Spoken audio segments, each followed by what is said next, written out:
চিত্রনায়িকা শবনম বুবলীকে নিয়ে আর কোনো মন্তব্য বলবেন না অপু বিশ্বাস। বিনোদন জগতে প্রায় সময়ই ঝড় তোলেন অপু বুবলী। মেগাস্টার শাকিব খানকে ঘিরে ভার্চুয়াল যুদ্ধ যেন নতুন কিছু নয়।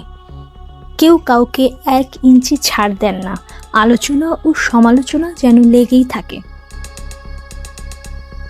অনুভবে হলো দেখা তোমারই মাঝে আমি হারা।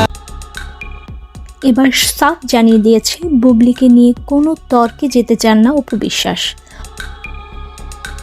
কথাই বলতে চাই, আমার যেহেতু কি পৃথিবীতে বাবা মা নেই, অনেক সময় অনেকে আমার প্রতি অনেক দুঃখ, কষ্ট, শত্রুতা নিজে থেকে তৈরি হয়। অপু বলেন, আমার যদি কোথাও ভুল হয় আমাকে শুধরে দেবেন। শুধরালে একটা মানুষ পরিপূর্ণতা পায়। আমি শুধরে ভালো হতে চাই। তা আমার যদি কোথাও ভুল মনে হয় সেটা আমাকে শুধরে দেবেন। আর আমি চাই যে শুধরেই একটা মানুষ পরিপূর্ণতা পায়। আমি শুধরে ভালো হতে চাই। আমি বুবলির সম্পর্কে ক্যামেরার সামনে অনেক মিথ্যা বলেছি কিছু কিছু কারণে, আর কখনো তাকে নিয়ে কোনো মিথ্যাচার করব না।